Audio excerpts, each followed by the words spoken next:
5 jours plus tôt, notre jardin était rempli du chaos joyeux d'une fête de famille. Papa venait de recevoir sa promotion au poste de directeur régional des ventes, et maman avait insisté pour organiser un barbecue pour marquer l'occasion. L'après-midi de juin était parfait pour un rassemblement en plein air, avec une lumière dorée filtrant à travers les chênes qui bordaient notre propriété dans la banlieue de Cleveland.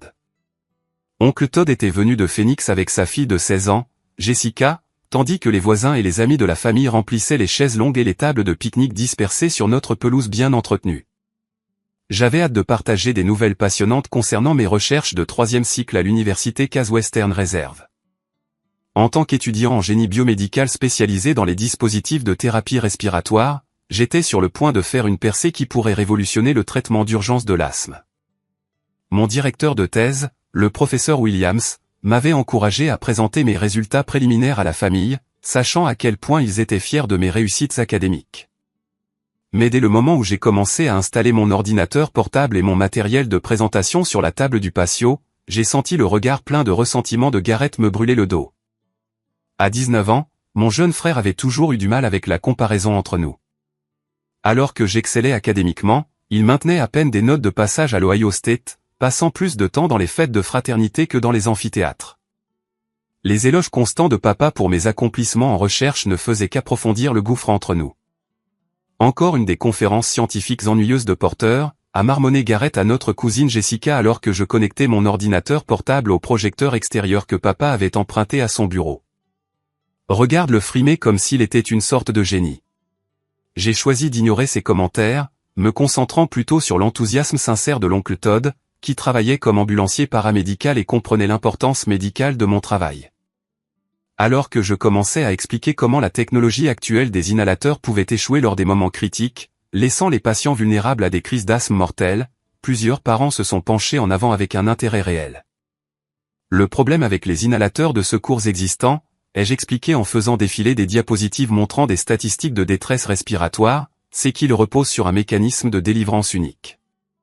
Si ce mécanisme est compromis par des dommages, un vol ou une interférence délibérée, les patients n'ont aucune option de secours lors des urgences vitales.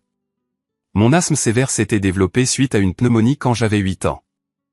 Ce qui avait commencé comme une simple infection respiratoire avait endommagé de façon permanente ma fonction pulmonaire, me laissant dépendant d'un régime complexe de médicaments quotidiens et d'inhalateurs de secours d'urgence. Cette condition avait façonné toute ma concentration académique, me poussant vers des recherches qui pourraient empêcher d'autres familles de vivre la terreur de voir un être cher lutter pour respirer. Tout au long de ma présentation, les commentaires désobligeants de Garrett sont devenus de plus en plus amers. Il a fait des remarques sarcastiques sur ma condition médicale dramatique, suggérant que j'exagérais mes symptômes pour obtenir de l'attention et de la sympathie. Quand papa a loué mon approche innovante pour résoudre des problèmes médicaux réels, la mâchoire de Garrett s'est serrée avec une rage à peine contenue. La chaleur de l'après-midi, combinée au pollen de l'herbe fraîchement coupée et à la fumée du grill au charbon de bois de papa, a commencé à déclencher l'oppression familière dans ma poitrine qui avertissait d'une crise d'asthme imminente. Je me suis excusé du cercle de conversation et me suis dirigé vers la maison pour récupérer mon inhalateur de secours dans la poche de ma veste. C'est là que Garrett a frappé. Alors que je tendais la main vers le petit appareil bleu qui représentait ma bouée de sauvetage lors des urgences respiratoires, la main de mon frère a jailli comme un serpent qui attaque. Il a arraché l'inhalateur de mes doigts et l'a tenu au-dessus de sa tête, sa stature des 1m88 lui donnant un avantage clair sur ma taille plus modeste. « Qu'est-ce que tu fais » ai-je haleté, sentant mes voies respiratoires commencer à se resserrer alors que la panique amplifiait mes difficultés respiratoires. « Je n'ai pas d'asthme », a déclaré Garrett assez fort pour que les parents à proximité entendent. « Donc, tu n'as pas le droit d'en avoir non plus. » Au début, plusieurs membres de la famille ont ri, supposant qu'il s'agissait d'un chahut fraternel typique. Oncle Todd a levé les yeux de sa conversation avec papa, ses instincts de paramédic commençant à enregistrer de l'inquiétude en remarquant ma respiration de plus en plus laborieuse. « Garrett, rends-le » ai-je sifflé, tendant désespérément la main vers l'inhalateur alors que mon frère continuait de le tenir juste hors de ma portée. Déjà à bout de souffle, « Loser » a-t-il ri, sa voix dégoulinant d'années de ressentiment et de jalousie accumulée. Ma poitrine me donnait l'impression que quelqu'un serrait des bandes d'acier autour de ma cage thoracique. Chaque respiration devenait un effort monumental. Alors que mes voies respiratoires continuaient de se resserrer, je pouvais sentir mes lèvres commencer à bleuir alors que les niveaux d'oxygène dans mon sang chutaient à des niveaux dangereux. S'il te plaît, ai-je supplié, ne me souciant plus de la dignité ou de la dynamique familiale alors que l'instinct de survie prenait le dessus. La formation médicale de l'oncle Todd s'est déclenchée lorsqu'il a reconnu la gravité de ma détresse. Il s'est jeté à travers le patio, plaquant Garrett avec assez de force pour les envoyer tous les deux rouler sur la terrasse en bois. L'inhalateur a cliqueté sur les planches alors que Todd se précipitait pour le récupérer. « Appelez le 911 maintenant », a crié Todd en pressant l'inhalateur dans mes mains tremblantes. J'ai déclenché l'appareil avec une urgence désespérée, sentant le médicament bronchodilatateur commencer sa course contre la montre pour rouvrir mes voies respiratoires resserrées. Mais ma saturation en oxygène avait déjà chuté à des niveaux critiques. Le monde autour de moi a commencé à virer au gris alors que la voix de l'oncle Todd semblait venir de très loin. Les heures suivantes se sont brouillées dans un flou de procédures aux urgences et de surveillance médicale. Les ambulanciers étaient arrivés quelques minutes après l'appel de l'oncle Todd, mais mon état nécessitait une hospitalisation immédiate pour observation et traitement. Le docteur Chen, le médecin urgentiste qui m'a traité plus tard, a expliqué qu'une minute ou deux de plus sans mon médicament de secours aurait pu entraîner une insuffisance respiratoire complète et des lésions cérébrales potentielles dues au manque d'oxygène. Pendant que je récupérais dans le lit d'hôpital relié à des moniteurs d'oxygène et des voies intraveineuses, j'ai entendu l'oncle Todd avoir une conversation animée avec mes parents dans le couloir à l'extérieur de ma chambre. Ce n'était pas une farce inoffensive, la voix de Todd portait clairement à travers la porte partiellement ouverte. Garrett a délibérément retenu des médicaments vitaux de son frère lors d'une urgence médicale. À mon avis professionnel, cela constitue une agression avec une arme mortelle. Il est juste jaloux du succès de Porter, a répondu maman sur la défensive. Tu sais à quel point les frères et sœurs peuvent être compétitifs. Compétitifs ? La voix de Todd s'est élevée avec une colère incrédule. Suzanne, ton fils a failli mourir aujourd'hui parce que Garrett a décidé de jouer à Dieu avec la condition médicale de son frère. Cela va bien au-delà de la rivalité fraternelle normale. Ce que je ne savais pas avant bien plus tard, c'est que l'oncle Todd était resté au barbecue après mon départ en ambulance, utilisant son téléphone pour enregistrer discrètement une conversation entre Garrett et notre cousine Jessica. Dans cet enregistrement, qui deviendrait plus tard une preuve cruciale, Garrett se vantait d'avoir enfin remis Porter à sa place et de lui avoir montré ce que cela fait d'être impuissant. Le plus effrayant de tout était le commentaire final de Garrett sur cet enregistrement, « Tu as vu à quel point il avait l'air effrayé ?» J'aurais dû attendre plus longtemps avant de laisser l'oncle Todd prendre l'inhalateur. Peut-être que la prochaine fois, Porter n'aura pas autant de chance. 3 jours après mon hospitalisation, l'oncle Todd a pris une décision qui allait changer notre famille pour toujours. Il a apporté son enregistrement secret directement au département de police de Cleveland, demandant spécifiquement à parler à quelqu'un spécialisé dans les cas d'agression médicale. La détective Maria Santos, une vétérane de 12 ans dans la force qui avait perdu son propre jeune frère d'une crise d'asthme fatale pendant l'enfance, a accepté d'examiner les preuves. La détective Santos a écouté l'enregistrement de Todd avec une alarme croissante. En tant que personne comprenant les conséquences dévastatrices d'un traitement retardé de l'asthme, elle a immédiatement reconnu la nature criminelle des actions de Garrett. La rétention délibérée de médicaments vitaux, combinée à l'intention exprimée de Garrett de me nuire et à son manque de remords, brossait un tableau clair d'agression aggravée avec des charges potentielles de tentative de meurtre. « Monsieur Valdez », a-t-elle dit à l'oncle Todd, utilisant son nom de famille. Cet enregistrement fournit des preuves de préméditation et d'intention de causer des lésions corporelles graves.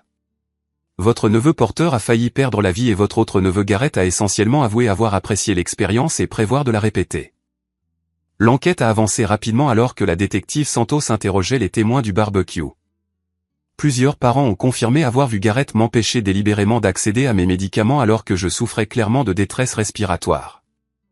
Leurs déclarations ont corroboré la chronologie et les circonstances qui ont transformé ce qui aurait pu être rejeté comme une dispute familiale en une affaire criminelle grave. Le docteur Amanda Richardson, ma pneumologue de longue date, a fourni un témoignage d'expert crucial sur la réalité médicale de ma condition. Elle a expliqué aux enquêteurs comment mon type particulier d'asthme sévère pouvait passer de symptômes gérables à une insuffisance respiratoire potentiellement mortelle en quelques minutes lorsque des facteurs déclencheurs se combinaient à des retards de médication. La saturation en oxygène de Porter à son arrivée aux urgences était de 68%, a rapporté le docteur Richardson. Les niveaux normaux varient de 95 à 100%. À 68%, il souffrait d'une hypoxémie sévère qui aurait pu causer des lésions cérébrales permanentes ou un arrêt cardiaque en quelques minutes. Pendant ce temps, je luttais avec la décision de poursuivre ou non des accusations criminelles contre mon propre frère. La pression de mes parents pour garder cela au sein de la famille était immense et émotionnellement épuisante. Ils avaient déjà engagé un avocat coûteux pour Garrett et épuisé des ressources qui avaient été destinées aux frais de mon programme doctoral. Ma petite amie Sarah, étudiante en soins infirmiers à l'école de médecine de l'université Case Western Reserve, m'a aidé à comprendre les implications plus larges des actions de Garrett. Lors d'une de nos conversations tardives dans mon appartement près du campus, elle a posé une question qui a tranché à travers ma confusion de loyauté familiale. Porter, et si Garrett fait ça à quelqu'un d'autre, a demandé Sarah, ses yeux bruns sérieux d'inquiétude. Et s'il décide qu'une autre personne handicapée ou souffrant d'une condition médicale mérite de souffrir? Peux-tu vivre avec toi-même en sachant que tu avais la chance de l'arrêter et que tu as choisi la protection familiale à la place? Ces mots m'ont forcé à affronter une vérité inconfortable. Le comportement de Garrett ne se limitait pas à une rivalité fraternelle. La détective Santos avait commencé à découvrir des preuves d'un modèle plus large de comportement cruel envers des individus vulnérables. Des publications sur les réseaux sociaux remontant à plusieurs années montraient Garrett se moquant de camarades de classe ayant divers handicaps et conditions médicales, les qualifiant de « faibles » et suggérant qu'ils méritaient leur souffrance. L'enquête a pris une tournure choquante lorsque la détective Santos a découvert que Garrett volait systématiquement mes inhalateurs sur ordonnance depuis des mois avant l'incident du barbecue. Les dossiers de la pharmacie montraient que je renouvelais mes ordonnances plus fréquemment que médicalement nécessaire, tandis que le compte bancaire de Garrett révélait des dépôts en espèces qui coïncidaient avec ses dates de renouvellement. Votre frère vendait vos inhalateurs de secours à d'autres étudiants, a expliqué la détective Santos lors de notre entretien au poste de police. Il dirigeait essentiellement une opération de marché noir de médicaments vitaux tout en vous laissant avec des dispositifs de secours périmés qui auraient pu échouer lors d'une urgence réelle. Cette révélation a transformé ma compréhension de l'attaque du barbecue d'un acte impulsif de cruauté en une escalade calculée de mise en danger continue. Garrett n'avait pas seulement menacé ma vie une fois. Il avait systématiquement sapé ma sécurité médicale pendant des mois tout en profitant de ma vulnérabilité. Le professeur Williams, mon directeur de thèse, a fourni un témoignage supplémentaire sur le modèle de harcèlement de Garrett sur le campus. Il avait été témoin de plusieurs cas où Garrett s'était présenté à mon laboratoire de recherche, faisant des commentaires menaçants sur ma santé et tentant d'interférer avec mon travail académique. Garrett m'a dit que l'asthme de Porter était une excuse pratique pour obtenir un traitement spécial, a rapporté le professeur Williams. Il a dit que Porter ne méritait pas le succès parce que sa condition médicale lui donnait un avantage injuste grâce aux aménagements pour handicapés. Le procureur James Fletcher a reconnu l'impact potentiel de la poursuite de cette affaire. En tant que candidat à sa réélection sur une plateforme de protection des citoyens vulnérables, il a vu une opportunité d'envoyer un message fort sur la mise en danger médicale et les violations des droits des personnes handicapées. Cette affaire représente plus qu'une rivalité fraternelle qui a mal tourné, a annoncé le procureur Fletcher lors d'une conférence de presse. Les actions de M. Garrett Morrison constituent une agression préméditée délibérée sur un individu dont la condition médicale le rendait particulièrement vulnérable à des dommages graves ou à la mort. Les accusations portées contre Garrett étaient sévères, agression aggravée, mise en danger imprudente, vol de médicaments sur ordonnance et tentative de meurtre. Chaque accusation entraînait une peine de prison importante, et la combinaison pourrait entraîner des décennies derrière les barreaux s'il était reconnu coupable de tous les chefs d'accusation. Les groupes locaux de défense de l'asthme se sont ralliés à mon cas, reconnaissant son potentiel pour établir d'importants précédents juridiques pour la protection des personnes souffrant de conditions respiratoires contre la mise en danger médicale délibérée. La Fondation américaine de l'asthme et des allergies a publié une déclaration soutenant l'accusation et soulignant le problème plus large du vol de médicaments et de la maltraitance familiale des personnes handicapées. À mesure que l'attention des médias grandissait, la réponse de mes parents devenait de plus en plus décevante. Au lieu de reconnaître la gravité des actions de Garrett ou d'exprimer de l'inquiétude pour mon bien-être, ils se sont entièrement concentrés sur la protection de leur plus jeune fils contre les conséquences. Ils ont vidé mon fonds universitaire pour payer la défense juridique de Garrett, puis m'ont menti sur la disponibilité de l'aide financière pour terminer mon programme de doctorat. La goutte d'eau a fait déborder le vase lorsque j'ai découvert qu'ils rencontraient secrètement l'avocat de Garrett pour discuter de stratégies visant à me dépeindre comme un frère aîné vindicatif, cherchant à se venger par de fausses accusations. Leur trahison m'a blessé plus profondément que l'attaque physique de Garrett car elle représentait un choix conscient de sacrifier ma sécurité et mon avenir pour sa protection. Oncle Todd est intervenu pour combler le vide laissé par l'abandon de mes parents, offrant à la fois un soutien émotionnel et une aide financière pour mes études. Sa décision d'enregistrer les aveux de Garrett et de les signaler à la police avait été motivée par une réelle inquiétude pour ma sécurité plutôt que par un désir de détruire notre famille. Porter, j'ai vu trop de morts évitables dans ma carrière d'ambulancier, a expliqué Todd lors de l'une de nos conversations à son hôtel près du centre-ville de Cleveland. Quand quelqu'un refuse délibérément des soins médicaux à une personne vulnérable, il commet une tentative de meurtre. Tes parents peuvent choisir de permettre le comportement de Garrett, mais je ne serai pas complice de la dissimulation d'un crime qui aurait pu te tuer. Rachel Morrison, l'avocate de la défense influente engagée par mes parents, a construit sa stratégie autour de la minimisation des actions de Garrett et de la maximisation des attaques contre mon caractère. Avec plus de 15 ans d'expérience dans la défense de clients dans des affaires d'agression très médiatisées, Morrison se spécialisait dans la transformation des accusés criminels de perpétrateurs en victimes de circonstances indépendantes de leur volonté. Son approche consistait à dépeindre l'incident du barbecue comme une rivalité fraternelle inoffensive qui avait été exagérée par des forces de l'ordre trop zélées et des procureurs opportunistes cherchant de la publicité en année électorale. Morrison prévoyait de soutenir que j'avais exagéré ma condition médicale pour attirer la sympathie et obtenir un gain financier potentiel grâce à des poursuites civiles contre ma propre famille. Mesdames et messieurs du jury, s'exerçait Morrison lors de la préparation de sa déclaration d'ouverture, ce dont vous êtes témoin est le résultat tragique de dynamiques familiales normales criminalisées par un système qui ne comprend pas les relations complexes entre frères. La juge Patricia Hernandez, une juriste de 58 ans connue pour son approche pragmatique des procédures judiciaires, avait son propre lien personnel avec les cas d'asthme. Ayant souffert de graves problèmes respiratoires depuis l'enfance, elle comprenait la nature potentiellement mortelle du traitement médical retardé d'une manière qui lui donnait un aperçu unique des preuves présentées. La préparation du dossier de l'accusation impliquait un travail approfondi avec le Dr Richardson pour m'aider à m'entraîner à raconter les événements traumatisants sans déclencher de crise d'anxiété qui pourraient compromettre mon témoignage. En tant que personne qui m'avait traité pendant plus d'une décennie, elle comprenait comment le stress des procédures judiciaires pouvait exacerber mes symptômes respiratoires. Porter, le jury doit comprendre non seulement le danger physique auquel tu as fait face, mais aussi l'impact psychologique continu d'avoir quelqu'un en qui tu avais confiance menacer délibérément ta vie, a expliqué le Dr Richardson lors de nos séances de préparation. Ton frère n'a pas seulement volé un inhalateur. Il a transformé ta vulnérabilité médicale en arme contre toi. Les tactiques de défense agressive de Morrison comprenaient l'assignation à comparaître de mon dossier médical complet remontant à l'enfance. À la recherche d'incohérences ou de preuves que mon état d'asthme était moins grave que prétendu. Elle a demandé pourquoi je ne portais pas plusieurs inhalateurs de secours et a suggéré que toute personne responsable avec ma condition aurait pris des précautions supplémentaires contre la perte de médicaments. Le processus d'instruction a révélé le plan de Morrison de soutenir que j'avais délibérément provoqué les actions de Garrett en affichant mes réussites académiques et en le faisant se sentir inadéquat au sein de notre dynamique familiale.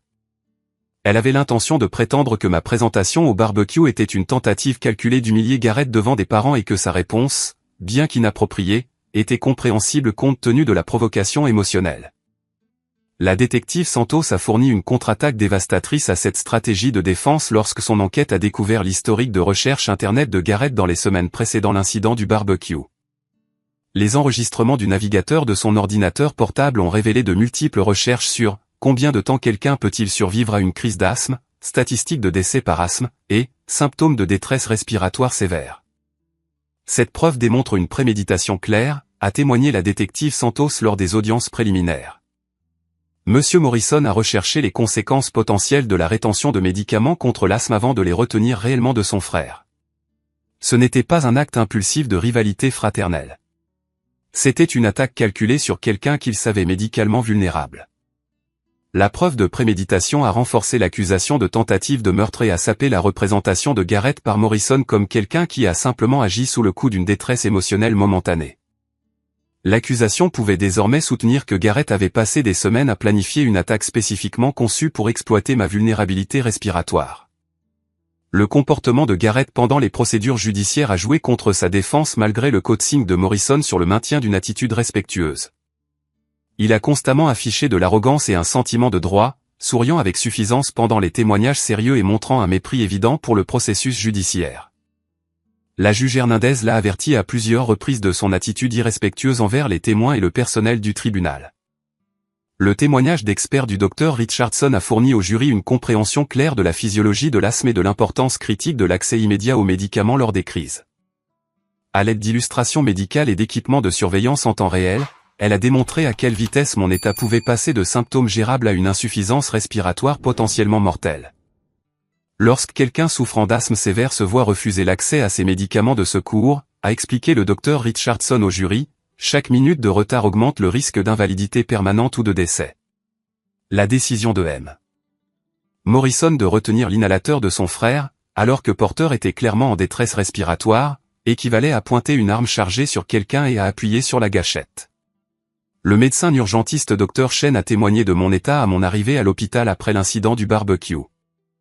Son témoignage comprenait des images de sécurité de l'hôpital montrant mes lèvres bleues, ma respiration laborieuse et les interventions médicales urgentes nécessaires pour stabiliser mes niveaux d'oxygène. En 20 ans de médecine d'urgence, a déclaré le Dr Chen au jury, j'ai vu de nombreux décès évitables dus à des crises d'asthme. Monsieur Morrison est arrivé dans notre établissement dans un état critique qui aurait pu être fatal avec même quelques minutes de plus de traitement retardé. Le témoignage de l'oncle Todd s'est avéré particulièrement puissant alors qu'il décrivait m'avoir vu m'effondrer pendant que Garrett continuait de tenir mon inhalateur hors de portée.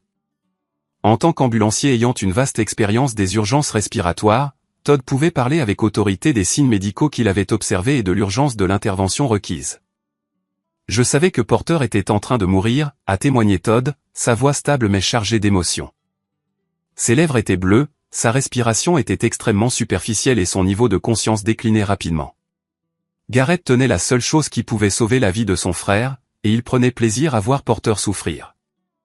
Le témoignage réticent de mes parents a encore endommagé le cas de Garrett, car ils ont été forcés d'admettre sous serment qu'ils avaient été témoins de son refus de me rendre mon inhalateur, malgré ma détresse médicale évidente.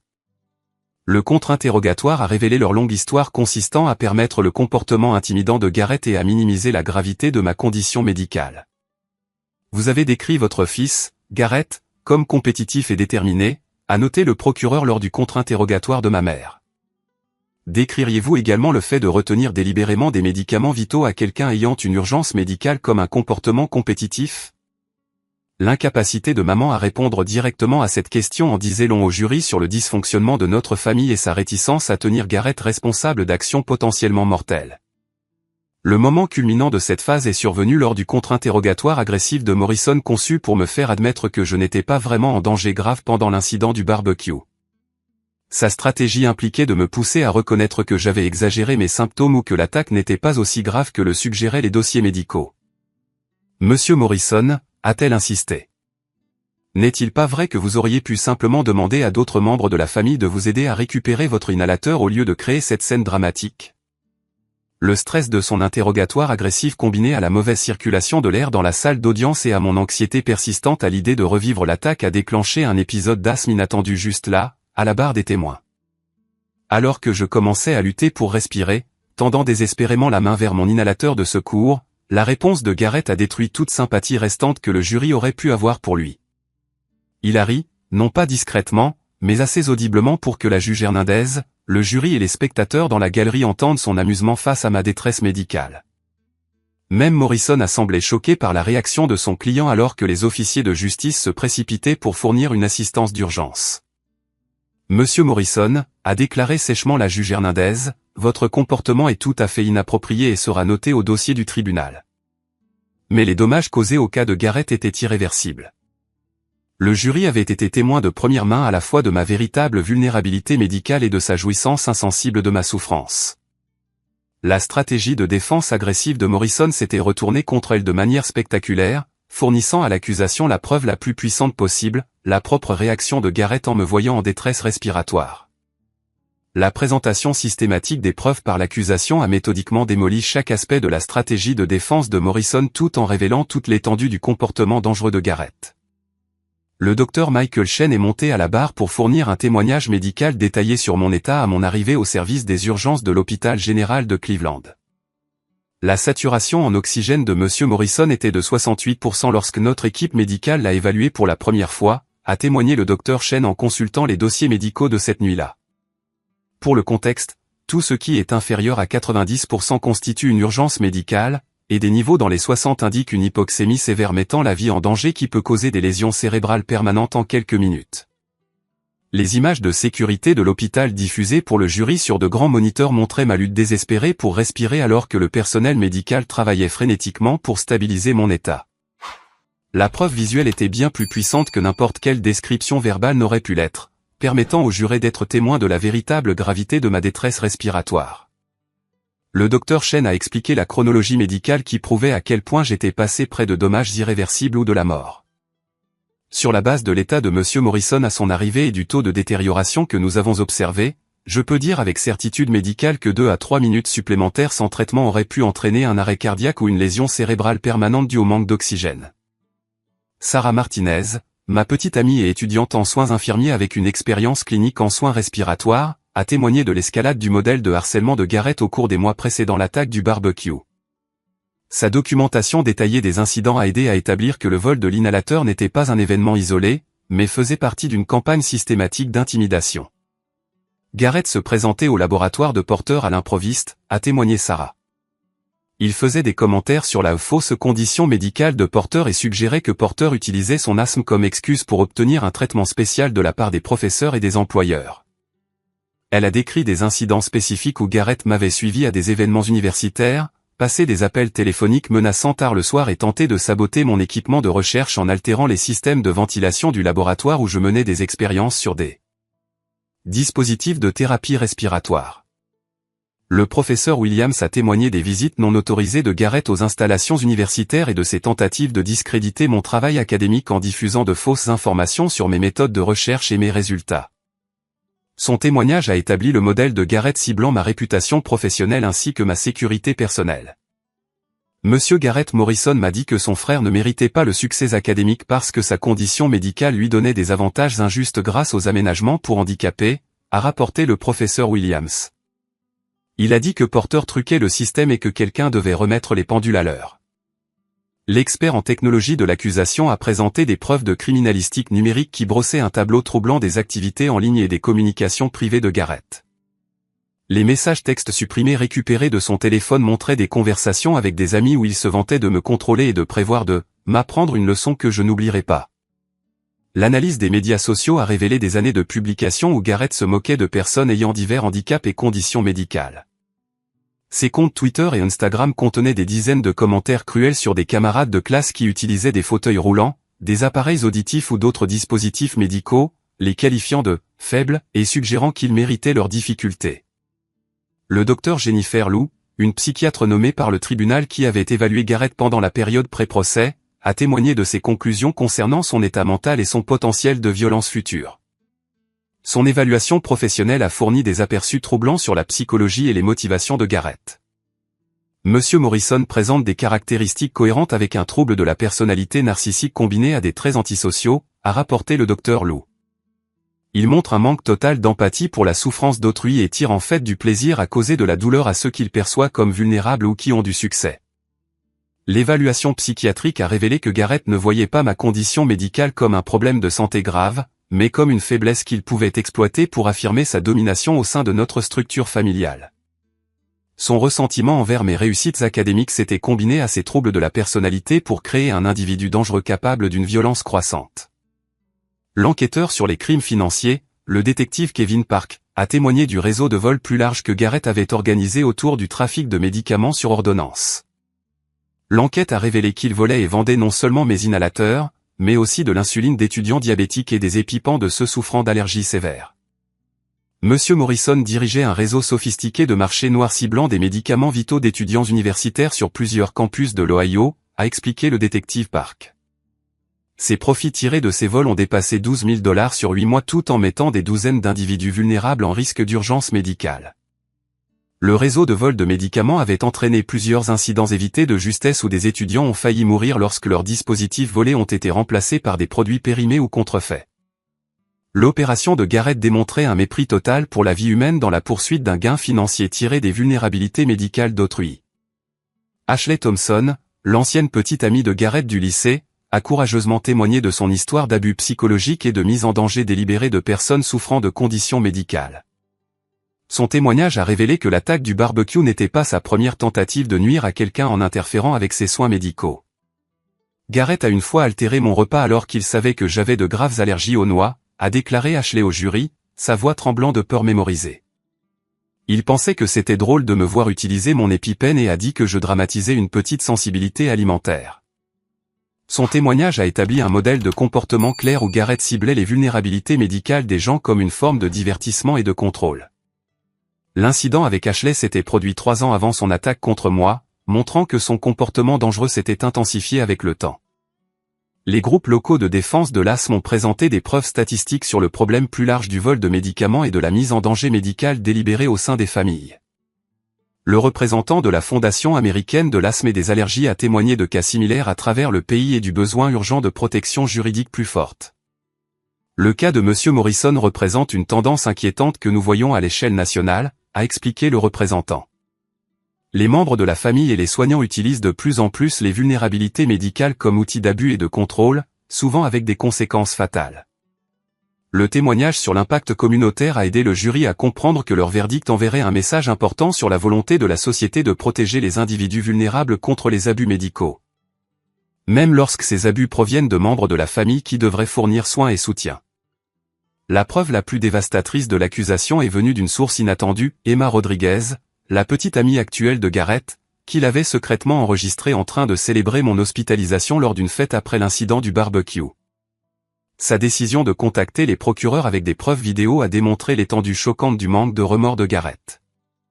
La vidéo montrait Garrett reconstituant le vol de l'inhalateur pour le divertissement, riant alors qu'il démontrait comment il avait tenu mes médicaments hors de portée pendant que je suppliais de l'aide.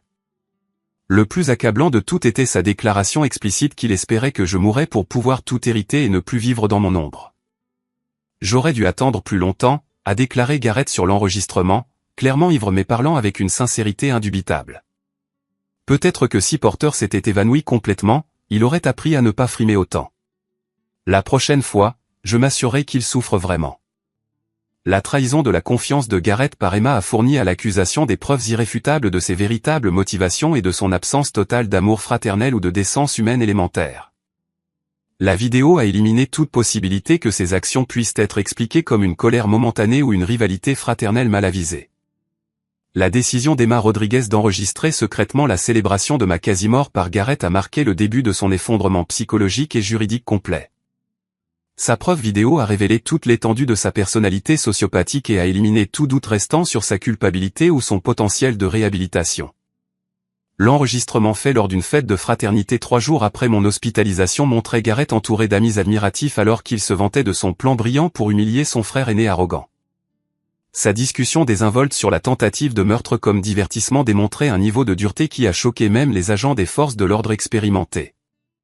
Vous auriez dû voir sa tête quand il a réalisé que je n'allais pas le rendre, riait Garrett sur la vidéo, imitant mon halètement désespéré pour respirer tandis que son public applaudissait. Il devenait bleu et tout. J'étais Jean, maintenant, c'est qui le faible, génie? Emma a témoigné qu'elle avait initialement trouvé Garrett charmant et confiant. Mais qu'elle avait progressivement été perturbée par ses commentaires cruels sur les personnes handicapées et son ressentiment évident envers moi. Sa décision de l'enregistrer est venue après qu'il a commencé à se vanter de planifier des attaques supplémentaires sur des personnes vulnérables comme forme de divertissement. Garrett parlait de cibler d'autres étudiants avec des conditions médicales, a déclaré Emma au jury, sa voix stable malgré une difficulté émotionnelle évidente. Il disait que les personnes handicapées étaient des cibles faciles qui méritaient ce qui leur arrivait parce qu'elles étaient trop faibles pour riposter. La preuve vidéo a également révélé que Garrett enseignait à d'autres membres de la fraternité comment identifier et voler des dispositifs médicaux de camarades vulnérables. Il fournissait des instructions détaillées sur la reconnaissance des pompes à insuline, des inhalateurs de secours et des épipens, les décrivant comme des articles précieux pouvant être vendus pour des profits importants. Le docteur Patricia Stone, la psychiatre me traitant pour le traumatisme lié à l'attaque, a témoigné de l'impact psychologique grave des actions de Garrett sur ma santé mentale et mon fonctionnement quotidien. Son évaluation professionnelle a révélé les dommages durables causés par la trahison de quelqu'un qui aurait dû fournir protection et soutien. Monsieur Porter Morrison souffre d'un trouble de stress post-traumatique complexe directement lié à l'agression de son frère, a expliqué le Dr Stone.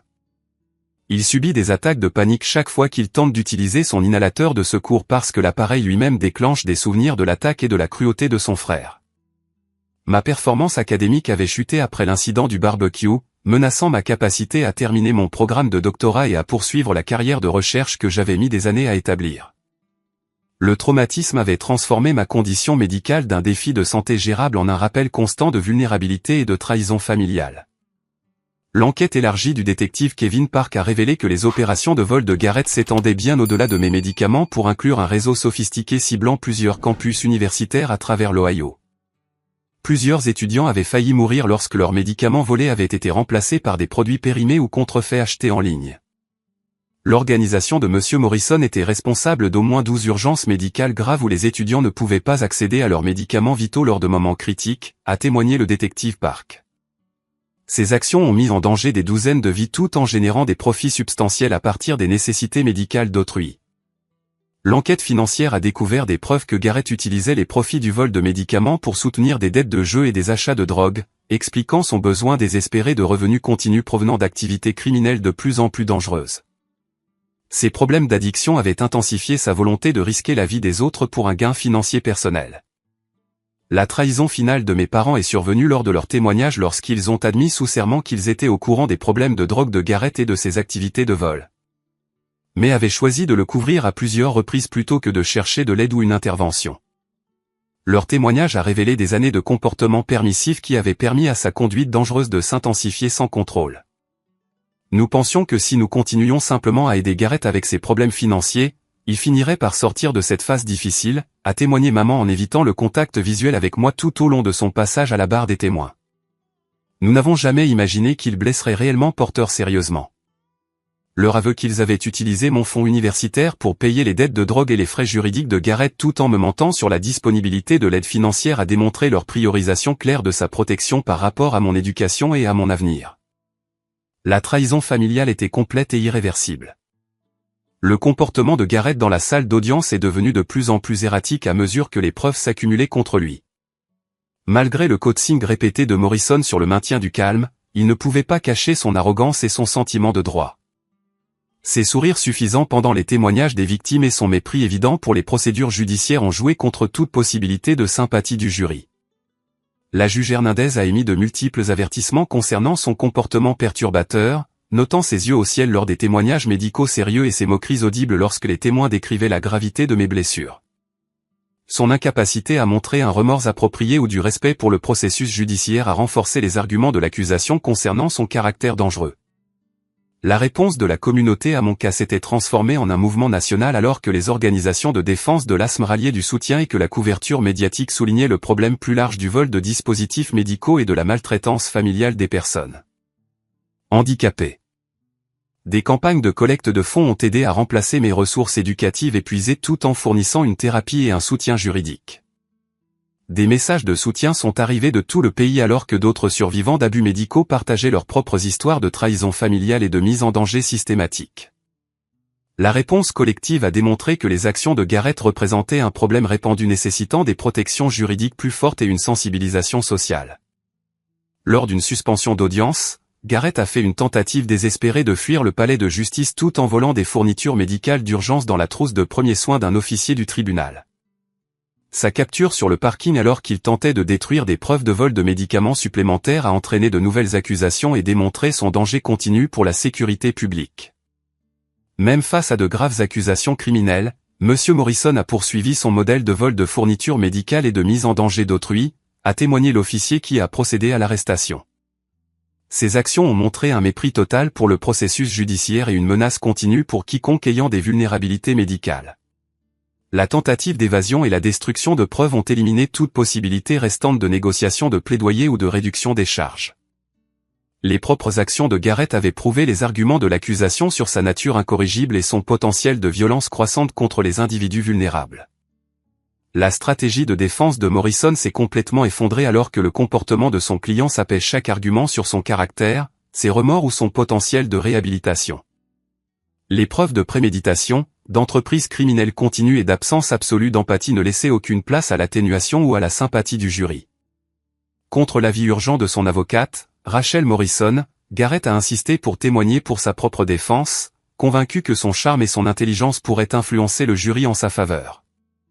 Sa décision de prendre la barre des témoins s'avérerait être le dernier clou de son cercueil judiciaire, révélant toute l'étendue de son arrogance, de sa cruauté et de son manque total de remords. Morrison avait passé des heures à coacher Garrett sur les réponses appropriées et le comportement en salle d'audience, mais sa personnalité narcissique rendait impossible pour lui de maintenir la façade humble et apologétique qu'elle avait soigneusement construite. Quelques minutes après le début de son témoignage, son véritable caractère a commencé à transparaître. Porter a toujours été jaloux de mes capacités athlétiques et de mon succès social, a témoigné Garrett, sa voix confiante et dédaigneuse. Il utilise sa condition médicale comme une béquille pour obtenir de la sympathie et un traitement spécial qu'il ne mérite pas. L'équipe de l'accusation a échangé des regards alors que le témoignage de Garrett s'éloignait du script préparé par Morrison pour entrer en territoire dangereux. Son incapacité à montrer un véritable remords ou à reconnaître ses torts était exactement ce qu'ils avaient espéré lors de la préparation de leur dossier.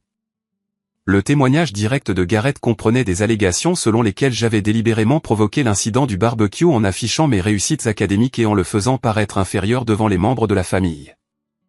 Il a suggéré que ces actions étaient une réponse justifiée à des années d'abus émotionnels et de favoritisme familial. Tout le monde louait toujours Porter pour ses recherches et son succès académique, a poursuivi Garrett, son ressentiment clairement visible malgré les tentatives de Morrison de lui signaler de modérer sa rhétorique.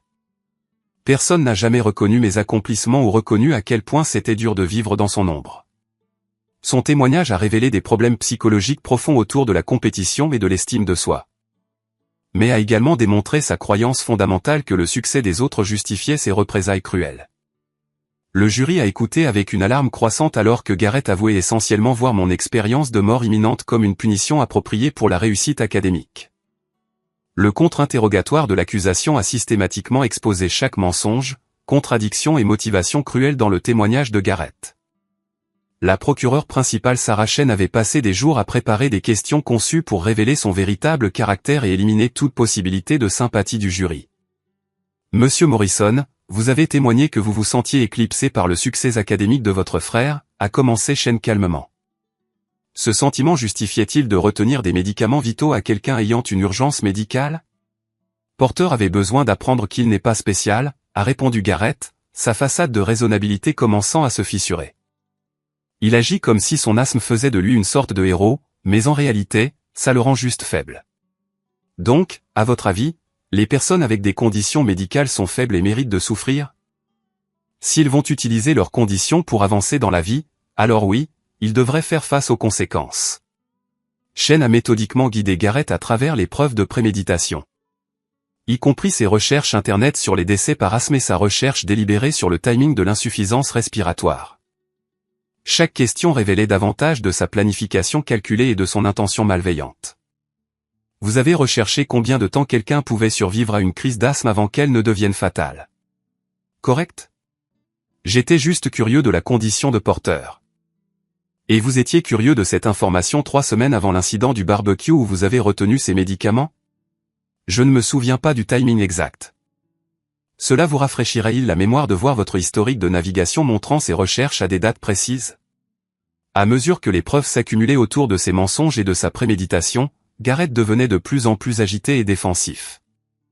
Son image soigneusement construite de légitime défense raisonnable s'est effondrée alors que l'accusation révélait ses mois de planification et sa jouissance de la souffrance d'autrui.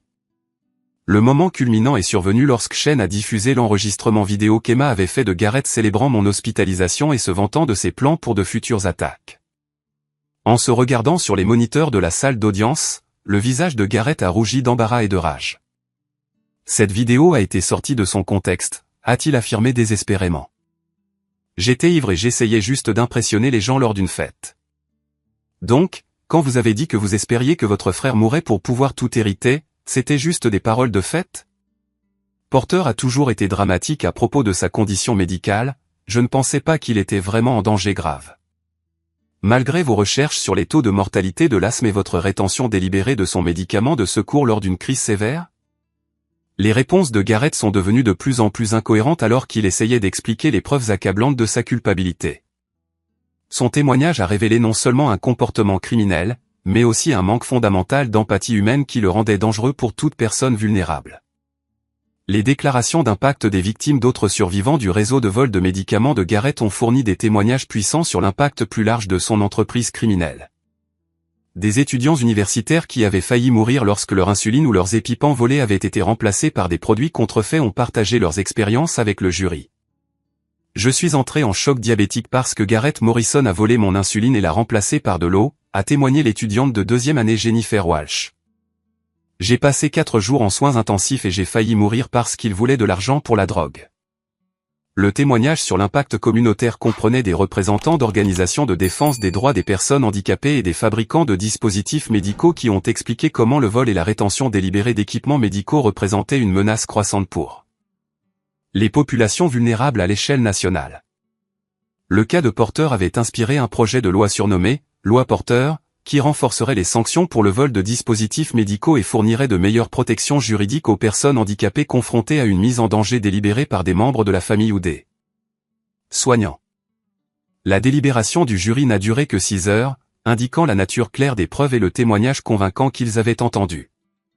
Le président du jury, Robert Martinez, a expliqué plus tard qu'ils avaient passé la plupart de leur temps à examiner les preuves vidéo et les propres aveux de Gareth plutôt qu'à débattre de sa culpabilité ou de son innocence. Les propres mots et actions de l'accusé ont rendu cette affaire simple, a déclaré Martinez aux journalistes après le verdict.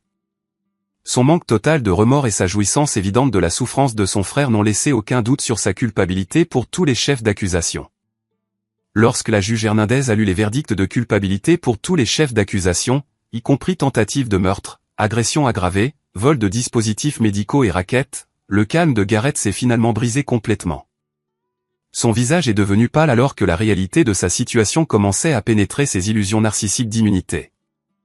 La phase de détermination de la peine a inclus des témoignages supplémentaires sur le potentiel de réhabilitation de Gareth et la punition appropriée pour ses crimes. Des témoins experts ont expliqué que ses troubles de la personnalité et son manque total d'empathie le rendaient peu susceptible de bénéficier des programmes de réhabilitation standards. La juge Hernandez a prononcé une peine sévère qui reflétait à la fois la gravité des crimes de Gareth et son potentiel démontré de violences futures contre des individus vulnérables. 15 ans dans une prison à sécurité maximale sans possibilité de libération conditionnelle pour les 8 premières années, avec des peines consécutives supplémentaires pour le réseau de vol et les accusations d'agression en salle d'audience. Monsieur Morrison, vos actions représentent une attaque calculée et soutenue sur l'une des populations les plus vulnérables de la société, a déclaré la juge Hernandez lors de la condamnation. Votre manque total de remords et votre intention exprimée de continuer à nuire aux personnes handicapées font de vous un danger permanent pour la sécurité publique. En entendant sa sentence, le masque final de civilité de Gareth a entièrement disparu. Il s'est jeté à travers la salle d'audience vers moi, hurlant des menaces et des obscénités avant d'être plaqué par plusieurs huissiers. Son explosion violente devant le juge et le jury a fourni la confirmation finale des arguments de l'accusation sur son caractère dangereux. « J'aurais dû te laisser mourir », a-t-il hurlé alors que les officiers le maîtrisaient. « Tu as détruit notre famille, espèce de déchet faible.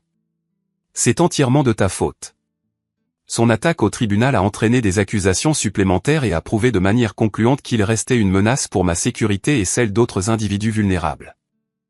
L'incident a été enregistré par les caméras du tribunal et utilisé plus tard dans les appels pour s'assurer qu'il purgerait sa peine complète sans libération anticipée. Les mois suivant la condamnation et la sentence de Gareth ont apporté un mélange de soulagement, de guérison et de changement de vie profond que je n'aurais jamais pu imaginer pendant ces moments terrifiants lors de notre barbecue familial. La victoire juridique représentait plus qu'une vindicte personnelle. Elle était devenue un catalyseur pour un changement social plus large et une transformation personnelle qui donnait un sens au traumatisme que j'avais enduré. La peine de 15 ans de Gareth dans une prison à sécurité maximale m'a offert la sécurité et la clôture dont j'avais besoin pour commencer à reconstruire ma vie sans crainte de représailles ou de futures attaques. Les rapports de l'établissement correctionnel indiquaient qu'il restait impénitent et violent, s'affrontant fréquemment avec d'autres détenus et le personnel pénitentiaire tout en maintenant sa conviction qu'il était la victime d'un système juridique injuste. Des accusations supplémentaires pour agression sur des codétenus et tentatives d'organisation de plans de vol de médicaments au sein du système pénitentiaire ont assuré qu'il purgerait sa peine complète sans possibilité de libération anticipée. Son comportement dangereux continue à justifier l'évaluation de son caractère par le juge et confirmer que l'incarcération était nécessaire pour protéger la société de ses tendances sociopathiques. L'éloignement permanent de mes parents, bien qu'émotionnellement douloureux, s'est finalement révélé libérateur alors que j'apprenais à construire des relations basées sur une véritable attention et un respect mutuel plutôt que sur une obligation biologique. Oncle Todd est entré pleinement dans un rôle paternel, fournissant à la fois un soutien émotionnel et une aide financière qui m'ont permis de terminer mon programme de doctorat sans la dette écrasante que la trahison de mes parents aurait causée. Porter, La famille n'est pas définie par la génétique, a expliqué Todd lors de l'une de nos conversations régulières dans son nouvel appartement à Cleveland, où il avait déménagé pour être plus proche pendant ma récupération. La vraie famille se compose de personnes qui se protègent et se soutiennent mutuellement, surtout pendant les moments vulnérables. Ma relation avec Sarah s'est approfondie et renforcée alors que nous naviguions ensemble à travers les défis de la récupération du traumatisme. Ses connaissances médicales et son soutien indéfectible pendant les procédures judiciaires se sont avérés inestimables et sa perspective en tant que professionnel de la santé m'a aidé à comprendre les implications plus larges de mon cas pour les droits des personnes handicapées et la sécurité médicale. Les opportunités académiques et professionnelles qui ont émergé de l'attention médiatique autour de mon cas ont dépassé tout ce que j'aurais pu réaliser par les voies traditionnelles. La doyenne Elizabeth Carter a personnellement rétabli mon financement doctoral complet et fourni des ressources de recherche supplémentaires après avoir appris comment mes parents avaient saboté mes finances éducatives pour protéger Garrett. Monsieur Morrison, votre courage à poursuivre la justice malgré la pression familiale démontre exactement le genre de caractère que nous voulons soutenir chez les futurs chercheurs médicaux, a annoncé la doyenne Carter lors d'une cérémonie reconnaissant mes contributions à l'innovation des dispositifs de thérapie respiratoire. Ma recherche de thèse sur les systèmes respiratoires d'urgence de secours a attiré l'attention nationale et le financement de grands fabricants de dispositifs médicaux qui ont reconnu le potentiel commercial et humanitaire de mes innovations. L'ironie que l'attaque de Garrett ait inspiré une technologie salvatrice qui protégerait d'innombrables autres personnes a donné un sens et un but à la souffrance que j'avais endurée. Les licences de brevet pour mon système de secours respiratoire d'urgence ont généré suffisamment de revenus pour assurer mon indépendance financière et financer la recherche continue sur la sécurité des dispositifs médicaux et la prévention du vol. La technologie intégrait des fonctionnalités spécifiquement conçues pour empêcher l'altération et l'accès non autorisé par des abuseurs potentiels. Le Dr Susan Walsh, ma thérapeute en traumatologie spécialisée dans la récupération après abus familial, m'a aidé à traiter les émotions complexes autour de la condamnation de Garrett et de la trahison de ma famille. Son expertise dans les cas impliquant des abus médicaux a fourni un soutien crucial pour développer des mécanismes d'adaptation sains et reconstruire la confiance dans les relations. Porter, ta décision de poursuivre la justice malgré une pression familiale intense a probablement sauvé d'autres vies, a observé le Dr Walsh lors de l'une de nos séances. Le réseau de vol de Garrett s'étendait rapidement, et sa violence croissante suggère qu'il aurait fini par tuer quelqu'un s'il n'avait pas été arrêté. L'impact communautaire de mon cas s'est étendu bien au-delà du précédent juridique pour inspirer des campagnes de sensibilisation nationale sur les abus médicaux cachés au sein des familles et des institutions. Des groupes de soutien se sont formés pour les survivants de mise en danger médical tandis que des organisations de défense utilisaient mon histoire pour faire pression en faveur de protections juridiques plus fortes et de meilleurs mécanismes de signalement. Marcus Thompson, mon nouveau partenaire de recherche et ami le plus proche, a apporté une perspective façonnée par ses propres expériences avec le handicap, la discrimination et le rejet familial. Notre collaboration sur les innovations en thérapie respiratoire a combiné nos différents domaines d'expertise tout en fournissant un soutien mutuel pour naviguer à travers les défis académiques et sociaux. Tu as transformé la pire chose qui te soit jamais arrivée en quelque chose qui aide d'autres personnes, a observé Marcus alors que nous examinions les résultats préliminaires des tests pour nos derniers prototypes de dispositifs. Les organisations locales et nationales de défense de l'asthme m'ont invité à prendre la parole lors de conférences et d'événements de sensibilisation où j'ai partagé mon histoire et promu les réformes juridiques inspirées par mon cas. Les opportunités de prise de parole m'ont permis de me connecter avec d'autres survivants tout en éduquant les professionnels de la santé et les familles sur les signes et la prévention des abus médicaux. L'adoption de la loi Porter, en Ohio, suivie d'une législation similaire dans 12 autres États, a établi des sanctions plus fortes pour le vol de dispositifs médicaux et a fourni des protections juridiques renforcées pour les personnes vulnérables confrontées à une mise en danger délibérée par des membres de la famille ou des soignants. Les lois comprenaient des dispositions pour des ordonnances de protection d'urgence et des unités de poursuite spécialisées formées aux cas d'abus médicaux. Le succès professionnel dans le domaine du génie biomédical a ouvert des portes à des opportunités de consultation avec des hôpitaux et des entreprises de dispositifs médicaux cherchant à améliorer les protocoles de sécurité et d'accès pour les médicaments d'urgence. Mon expertise acquise grâce à une expérience personnelle traumatisante a fourni des aperçus uniques sur les vulnérabilités que des chercheurs purement académiques pourraient négliger. Les règlements financiers des poursuites civiles contre Garrett et mes parents ont fourni des ressources supplémentaires pour poursuivre la recherche et soutenir d'autres survivants d'abus médicaux. Plutôt que de chercher un enrichissement personnel, j'ai dirigé la plupart des fonds vers des programmes de bourse pour étudiants handicapés et la recherche sur les technologies de prévention des abus. La décision de l'oncle Todd de déménager définitivement à Cleveland a créé la relation familiale stable que je n'avais jamais connue avec mes parents biologiques. Son réseau de soutien comprenait sa fille Jessica, maintenant étudiante en pré-médecine, inspirée par mon cas pour poursuivre la médecine d'urgence, créant de nouveaux liens qui semblaient plus authentiques que tout ce que j'avais connu en grandissant. Debout devant un public de 1200 professionnels de la santé, défenseurs et survivants lors de la conférence nationale sur l'asthme à Denver, j'ai prononcé le discours liminaire qui résumait mon parcours de victime à survivant à défenseur. L'ovation debout qui a suivi représentait une validation non seulement pour mon courage personnel, mais pour le principe plus large selon lequel les individus vulnérables méritent une protection contre ceux qui exploiteraient leurs conditions médicales. Il y a 5 ans, mon propre frère a tenu mon inhalateur de secours au-dessus de sa tête pendant que je luttais pour chaque respiration, ai-je dit au public, ma voix forte et confiante malgré le poids émotionnel du souvenir. Il a ricané et déjà à bout de souffle, « loser », alors que mes niveaux d'oxygène chutaient à des niveaux mettant ma vie en danger. Aujourd'hui, ces actions ont inspiré des réformes juridiques, des innovations technologiques et des campagnes de sensibilisation qui protègent d'innombrables autres personnes contre des abus similaires. La leçon de vie qui a émergé de cette expérience traumatisante s'est centrée sur le courage requis pour choisir la justice plutôt que la loyauté familiale lorsque la sécurité est en jeu. Et la compréhension que la vraie famille se compose de ceux qui protègent plutôt que de ceux qui partagent la génétique. Mon expérience de mort imminente avait conduit non seulement à une croissance personnelle, mais à des changements systémiques qui bénéficieraient aux populations vulnérables pour les générations à venir. Parfois, les personnes qui sont censées nous protéger deviennent la source de notre plus grand danger, ai-je conclu mon discours. Mais lorsque nous trouvons le courage de dire la vérité et de chercher la justice, nous pouvons transformer nos pires expériences en force de changement positif qui s'étendent bien au-delà de nos vies individuelles. La satisfaction émotionnelle de voir Garrett faire face aux conséquences de ses actes pâlissait en comparaison de l'épanouissement plus profond qui venait de l'utilisation de mon expérience pour protéger les autres et faire progresser la sécurité médicale. La justice avait été rendue non seulement par la punition, mais par la prévention, l'éducation et la réforme systémique. Mon histoire a résonné auprès de millions de personnes qui avaient fait face à des trahisons similaires de la part de membres de leur famille et les a inspirés à chercher de l'aide, signaler les abus et prioriser leur propre sécurité plutôt que de maintenir des relations toxiques. Le courage de briser le silence sur les abus médicaux au sein des familles a créé des effets d'entraînement qui se sont étendus bien au-delà de mon cas individuel. Aujourd'hui, je me réveille chaque matin dans mon laboratoire de recherche entouré de dispositifs et d'innovations conçus pour protéger les individus vulnérables contre le genre d'attaque auquel j'ai survécu. Le travail donne un sens à la souffrance et transforme le traumatisme personnel en bénéfice universel. Alors que je réfléchis à ce parcours depuis ce moment terrifiant où mon propre frère a choisi la cruauté plutôt que la compassion, je comprends que survivre ne concerne pas seulement la récupération physique, mais le choix de devenir plus fort, plus sage et plus engagé à protéger les autres qui font face à des vulnérabilités similaires.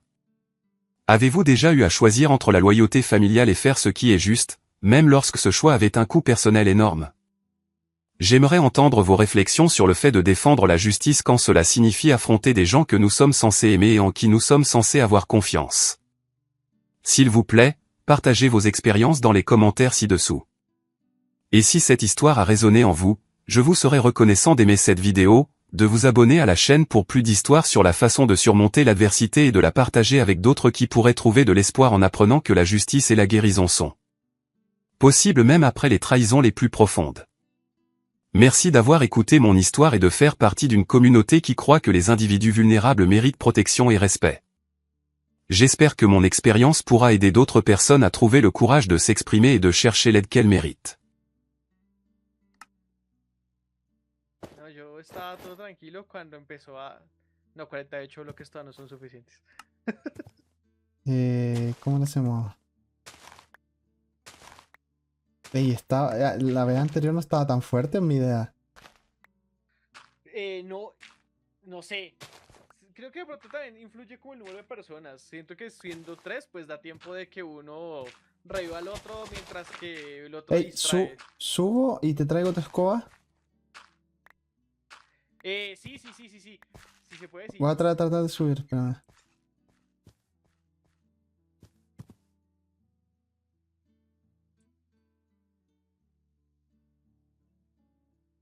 Qué triste.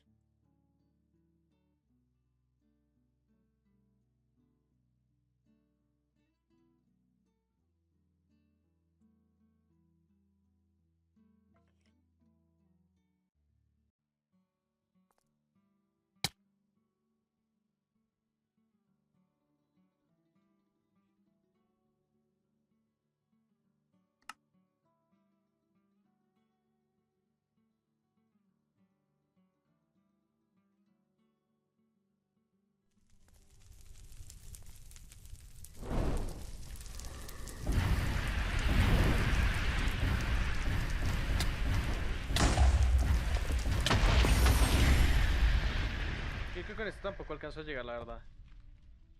Aquí. Ah, sí, no me hice construir. Mire, ¿qué? ¿Se ¿Qué bajó? ¿Se bajó? Bien, voy por mis cosas.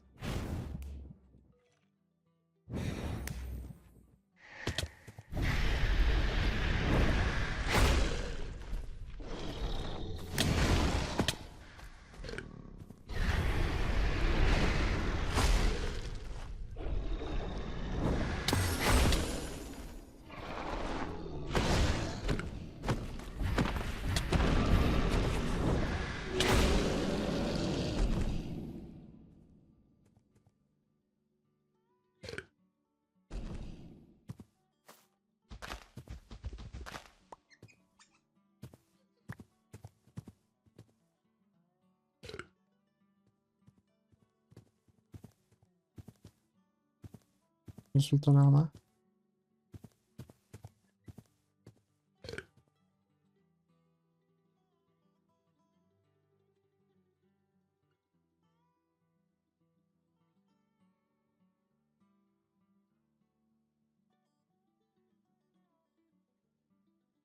Tendría que llorar por ti.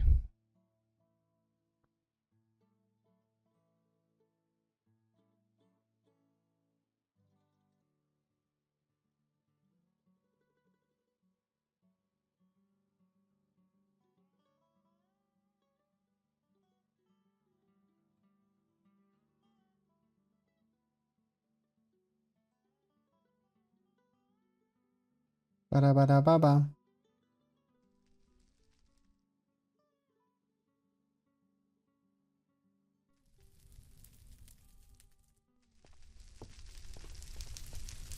Toma, Cas. Epa. Es lo único que soltó. No. Pensé que iba a soltar más cosas. Bueno, pues está bien. Voy a poner esto acá, Cas. Eso. Le puse dragona. Pero mira qué raro porque acá sí se pueden poner. No, porque ahora matamos la dragona, ahora sí podemos romper los bloques de No, abajo. pero desde antes yo puedo poner, creo que pueda poner antorchas, creo. Mm, no sé. O sea que ahora sí podemos romper cosas abajo. Sí, yo creo que sí podemos romper ya los spawners. Vamos a bajar.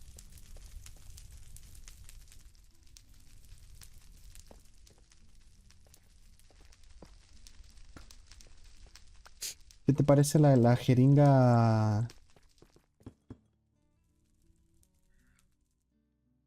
Ah, pues es que yo todavía no la lleno porque como yo la mantengo en modo de llenar automático para que